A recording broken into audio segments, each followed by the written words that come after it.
안녕하세요. 사이다에 빠진 사연 시작하겠습니다. 결혼한 지는 4년 되었고요.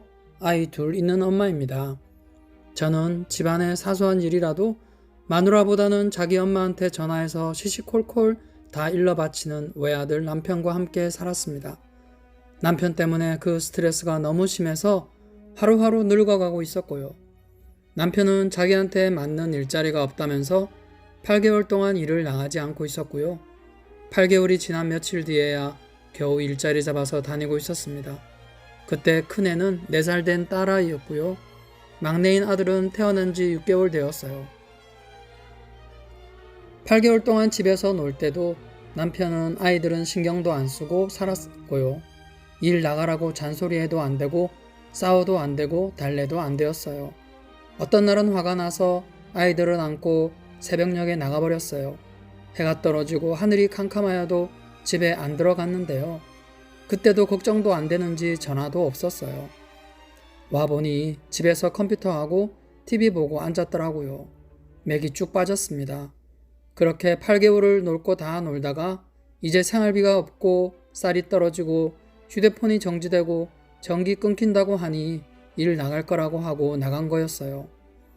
저는 저런 무책임한 남편만 믿고 있다간 도저히 살아갈 수 없을 것 같다는 생각이 들어서 직장을 다니고 있었지만 부업거리도 찾아서 하였어요. 제가 하는 부업은 당시 유행하는 인터넷을 통해 물건을 파는 일이었어요. 저는 남편한테도 권하면서 한번 해보라고 하였지만 야, 그런 거 얼마나 남는다고 팔고 있냐 하면서 거들떠도 보지 않았어요. 천성이 놀고 먹기 바쁘지 뭐 하나 배우려고 하지 않는 사람이었습니다. 외아들이라고 오냐오냐 받아준 시모와 시부의 탓이 컸다고 봐야죠. 시모도 한 번씩 집 한구석에 쌓여있는 택배 상자를 보면서 집안에 이게 다 뭐냐? 면서 청소도 안 한다, 필요 없는 거 다 갖다 버린다, 별별 소리를 다 하면서 저의 하는 일을 무시하였어요. 반면에 아들한테 하는 걸 보면 시어머니도 기가 찼습니다. 그렇게 제가 투잡을 뛰면서 아둥바둥 하는 걸 보면서도 아들한테 딸린 식구가 몇 명인데 백수짓 할 동안에 집에 몇 번을 왔다 갔다 하셨으면서도 아들한테 잔소리 한 번을 안 하시는 거예요. 8개월을 놀다가 첫날 일 다녀온 날 저희 집에 와 있던 시어머니는 아들한테 아이고 힘들지 고생했다 우리 아들 하였습니다. 정말 시모나 남편 하는 짓을 보고 있는 제 눈과 귀를 파내버리고 싶었어요. 옛날에는 남편도 직장 다니고 저도 일 다니고 같이 맞벌이 할 때가 있었어요. 그때는 남편이 먼저 출근하고 시어머니가 오셔서 큰 애 맡아주시고 제가 출근하고 이런 형식으로 몇 달을 그렇게 봐주시기도 했어요. 그때는 시모가 참 고마웠거든요. 어느 날 아침에 출근하기 전에 남편이 쓴 카드값 때문에 남편과 싸우고 간 날이 있었어요. 일을 마치고 저녁에 한 7시쯤 퇴근하고 회사에서 나오니 회사 앞에 남편이 차 안에서 기다리고 있더라고요. 저는 화해하자는 건가? 사과하려고 하나 보다 싶어서 반가운 마음으로 차를 탔습니다. 그래서 차 안에 앉으니 남편이 대뜸 한다는 말이 시모가 화가 많이 났다네요? 그것도 저한테요. 갑자기 이게 무슨 소린가 했지요. 내가 뭘 했길래? 평소 때처럼 같이 웃으면서 이것저것 이야기하고 물어보시는 거 대답해드리고 인사하고 나왔는데 내가 뭘 잘못했다고 나한테 화가 났다는 거지? 하는 생각만 들었죠.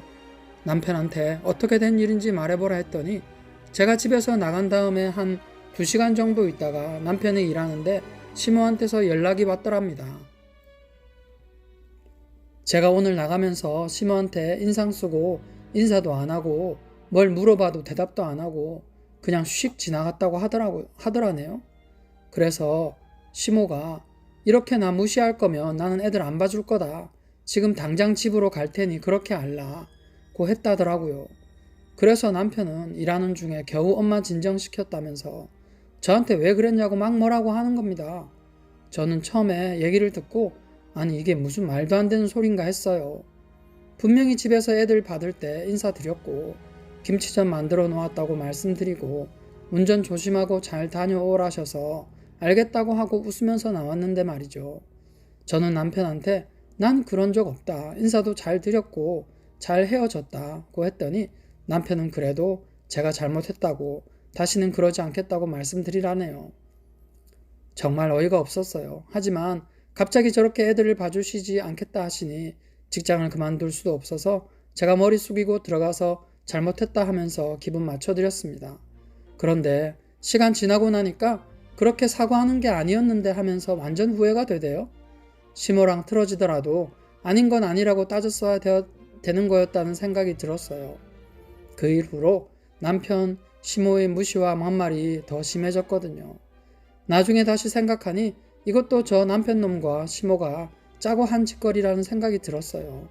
남편이 돈은 안 벌면서 카드를 막 쓰는 바람에 싸움이 났는데 제가 수긍하지 않고 자기 길을 꺾으려 드니 엄마한테 얘기해서 저를 사과하게 하고 시댁에 고개를 숙이게 하면서 자신이 잘못한 일은 말 못하게 하고 넘어갔다는 생각이 들었습니다. 저희 시어머니가 어떤 분이시냐면요. 갓 태어난 둘째가 이빨이 나기 시작할 때였어요. 시모의 그 쭈그란 젖을 물리고 자기 젖도 빤다고 하면서 좋아하던 사람이에요. 무슨 자랑하듯이 말이죠. 저는 기겁을 하고 시모를 말렸지만 뭐 어떠냐면서 자기 젖을 물리더라고요. 그게 무슨 심리일까요? 자기도 아직 여자라는 것을 아기를 통해 인정받고 싶은 걸까요? 젖을 씻기나 하고 물리는 것도 아니고 아기한테 위생적으로 얼마나 안 좋을 텐데 말이죠. 아기 생각은 정말 조금도 하지 않는 시모의 행동에 그것도 제가 보고 있는 데서 그렇게 몰상식한 행동을 하니 정말 어이가 없더라고요. 또 시모는 제가 무슨 말만 하면 버릇처럼 자연스럽게 저한테 손이 날라오고요. 저한테 수시로 지랄하지 마라 면서 욕을 하기도 해요. 며느리인 저한테 말이죠. 제가 맞은 적은 없지만 그런 때릴 듯한 행동이 저를 너무나 기분 나쁘게 하면서 제가 무슨 잘못한 아이인 양 대우받는 것 같더라고요. 그리고 며느리가 듣는 앞에서 친정엄마를 가리켜 누구 엄마라고 합니다. 사돈한테 그런 식으로 말하는 시모가 또 있을까요? 거기다 저희 친정엄마한테서 돈도 빌렸더라고요. 한 달 뒤, 늦어도 2달 뒤에는 꼭 갚겠습니다. 대신 애들한테는 비밀로 해주세요 하면서 1,000만 원을 빌렸답니다. 1,000만 원이라는 큰 돈을 빌리면서도 고마워해도 뭐할 판에 친정엄마를 그렇게 무시했다니 돈 빌린 사실을 알고 나서 말이 안 나오더라고요. 그걸 떠나서 사돈이 얼마나 어려운 자리인데 그렇게 큰 돈을 빌린답니까? 그래놓고 3년이 지나도록 안 갚고 있었다네요. 엄마가 하도 어이가 없어서 그때서야 저한테 털어놓으시더라고요. 그 얘기를 듣는데 제가 얼굴이 다 뜨거워졌습니다. 액수도 문제이지만 사돈한테 돈 빌린다는 것 자체를 할 수가 있나요? 거기다가 얼마나 저희 친정을 우습게 보았으면 돈 빌리고 그걸 3년이 되도록 갚지도 않냐는 말이죠.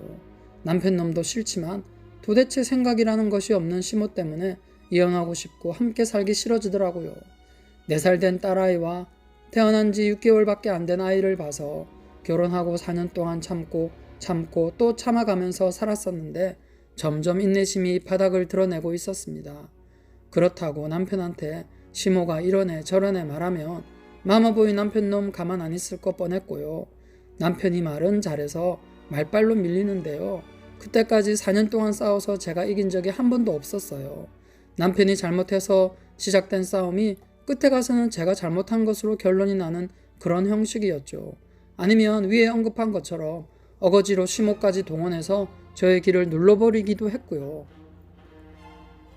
시댁과 친정의 차별적 행동들도 너무 싫었어요. 시모와 시부가 아이들 보고 싶다고 하면 마누라가 피죽이 되어 있어도 당장에 짐 싸서 시댁 가서 애들 보여드려야 했고요. 친정에서 아이들 보고 싶다 하면 남편은 오늘은 내가 피곤하니까 다음에 가자 했습니다. 그래놓고 미루고 또 미루고 하는 식이죠. 결국은 반년에 한 번 갔습니다. 설날 때 한 번, 추석 때 한 번. 그래놓고 사이로서 할 일은 다 한다는 개소리를 했었고요. 오죽하면 저희 친정엄마가 저한테 하소연하셨어요. 누구는 앉아있어도 보고 싶은 손자, 손녀가 찾아오고 누구는 보고 싶으면 사위 눈치 보면서 찾아가야 되냐고 그러셨어요. 제가 그 얘기를 듣는데 서러워서 눈물이 다 나오더라고요. 자기 부모가 소중하면 내 부모도 소중한 부부인데 너무나 차별적으로 시가처가를 대하고 그러면서도 지가 필요할 때 금전적으로 부족할 때는 여지없이 처가를 찾는 사위 완전 쓰레기죠. 정말 남편 놈이나 시모나 보면 살기 싫어졌습니다. 확 이혼해버릴까 하는 생각이 계속 맴돌았고요. 아이 낳고서 산후조리 친정가서 하겠다고 하니 남편 시모가 얼마나 눈치를 주는지 몸조리도 제대로 못해서 지금까지 여기저기 온몸이 쑤실 때가 많아요. 시아버지 또한 정상이 아닙니다. 결혼 초에 그 막말하는 버릇을 못 고치고 저한테 이 새끼 저 새끼며 이 자식 저 자식 하였습니다. 며느리한테요. 지난 신정 때는 통화할 때 또 저한테 무슨 얘기를 하면서 저랑 막말을 섞어가며 얘기하길래 기분이 상해서 시댁에 안 갔어요. 그때는 웬일인지 남편도 안 가겠다고 하더라고요. 며칠 뒤에 시아버지가 전화가 와서는 집으로 귤 좀 가지고 갈 테니까 밥상 좀 차리라는 거예요. 갑자기 무슨 밥상을 차리라는 건지.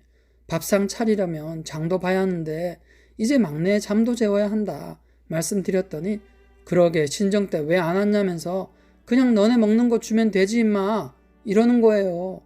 정말 그 말을 듣는데 입말하뇨 아버님 하는 말이 목구멍까지 올라오는데 참느라 혼났습니다. 남편, 시모, 시부 이놈의 시댁 식구들 때문에 정말 제 인생이 이렇게 당하다가 끝나겠다 싶더군요. 장남과 효자, 외아들하고는 결혼하면 안 되고 특히 외아들은 절대 결혼하면 안 된다는 말이 있던데 그 말을 결혼 전에 알아들었으면 이 집구석에 시집 오지 않았을 겁니다. 하지만 시간도 흘렀고 아이들도 커가고 어떻게 할지 고민이 되었습니다. 정말 제가 이 집안에서 아이들과 함께 행복할 수 있을까? 저렇게 자기밖에 모르는 남편과 자기 며느리와 친정을 무시하는 시부모 밑에서 아이들이 제대로 자랄 수 있을까? 아이들에게까지 생각이 미치자 저는 더욱 고민이 되었습니다. 그런데 하늘은 저의 어려운 사정을 아시는 듯 했어요. 시댁과 그렇게 힘들었지만 저의 부업은 어느 순간부터 매출이 뛰기 시작하더니 승승장구하더군요. 그래서 이렇게도 불릴 수가 있구나 싶으면서 집에서는 인정받지 못했지만 나의 일을 통해서 스트레스가 해소가 되었어요. 나중에는 월 매출을 1억 원까지 올릴 수가 있었고 저의 수입은 월 1,500만 원 이상이 되었죠.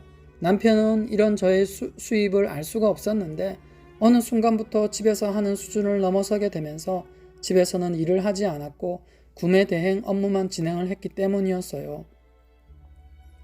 대신 수입은 더 늘어났고요. 그렇게 돈을 벌면서 저는 시댁과 남편으로부터 더 이상 상처받지 않고 아이들을 키울 수 있는 길을 모색하였고 결국 저는 남편에게 이혼 통보를 하였습니다. 남편은 처음에는 능력도 없으면서 무슨 이혼이냐며 온갖 무시를 하였지만 남편의 능력 부족과 시어머니와 시아버지의 무시와 막말을 이유로 변호사까지 선임하여 이혼을 요구하자 그때서야 정신이 드는지 저를 붙잡고 늘어지더군요. 변호사를 대동하고 시댁 식구들을 만났고 결정적으로 양육권을 가져가려는 저의 능력에 대한 입증을 하는 부분에서 저의 사업 매출이 공개되면서 깜짝 놀라더라고요. 남편은 아니 너가 이렇게나 많이 벌었어? 그러면서 나한테는 얘기도 안 했고? 시어머니와 시아버지도 저의 수입을 놓고 못된 년, 저 혼자밖에 모르는 년 하면서 별소리를 다 하더라고요. 저는 당신이나 어머님 아버님이 언제 저 일에 관심이나 있었어요? 무시하기나 하고 시어머님께서는 이런 거 집에 두지 말라면서 지저분한 거 버리라고 그러셨죠? 저는 그렇게 지저분한 걸로 월 1억 이상 벌었네요. 하였습니다. 저의 변호사는 남편의 수입이 안정적이지 못하다는 이유로 양육권을 가져가는 것이 사실상 어렵다는 것을 설명하여 주었고 처음에는 거부하던 남편과 시댁 식구들은 제가 그동안 당하였던 무시와 저가댁에서 돈 빌려가서 몇 년간 갚지 않은 돈, 시아버지의 막말 등 이 모든 것에 대한 녹음과 통장 거래 내용을 첨부한 저의 자료에 그렇게 말빨 좋던 남편 할 말을 잃었고 다들 꿀먹은 벙어리가 되었어요. 남편과 시댁 식구들은 제가 맨날 바보같이 당하고만 있다고 생각하여서 더 놀랐을 거예요. 인터넷 일을 하다 보니 인터넷을 통해서 주부를 위한 사이트에도 접할 기회가 생겼고 거기서 보고 배운 대로 나중에 요긴하게 쓰일 것 같다는 생각에 제가 상스러운 소리 들을 때쯤 녹음기를 돌리고 있었고요. 돈 빌릴 때마다 친정에서도 녹음을 다 했고 돈 달라고 할 때는 그냥 주지 말고 꼭 남편 통장으로 이체를 해달라고 친정엄마한테 부탁했고요. 저는 그렇게 지옥 같은 시댁으로부터 벗어나는 것은 물론 사랑하는 아이들과 함께 저의 일을 하면서 제2의 인생을 살게 되었습니다. 어떤 구름에 비가 들었는지 모른다는 말이 있죠. 저의 인생이 지금 딱 그렇다는 생각이 들어요. 우연찮게 접하게 된 인터넷 사업이 지옥 같은 저의 삶을 천국으로 바꾸어 줄지 누가 알았겠어요. 암튼 제가 그 집을 나온 후로 남편은 전셋값을 올려달라는 주인의 말에 그 집에 더 있지도 못하고 좁아터진 시댁으로 들어갔다고 하더라고요. 저는 딸과 아들과 함께 친정과 가까운 곳에 널찍한 아파트도 구해서 살고 있습니다. 앞으로 또 어떤 어려움이 있을지 모르지만 지금 저에게 있는 행복에 감사하고 살 거예요. 저의 사연 들어주신 여러분께 감사드립니다. 오늘 사연에 빠진 사연은 여기까지입니다. 좋아요와 구독은 저에게 커다란 힘이 됩니다. 저는 또 새로운 사연으로 찾아뵐게요. 끝까지 시청해주신 여러분 감사합니다.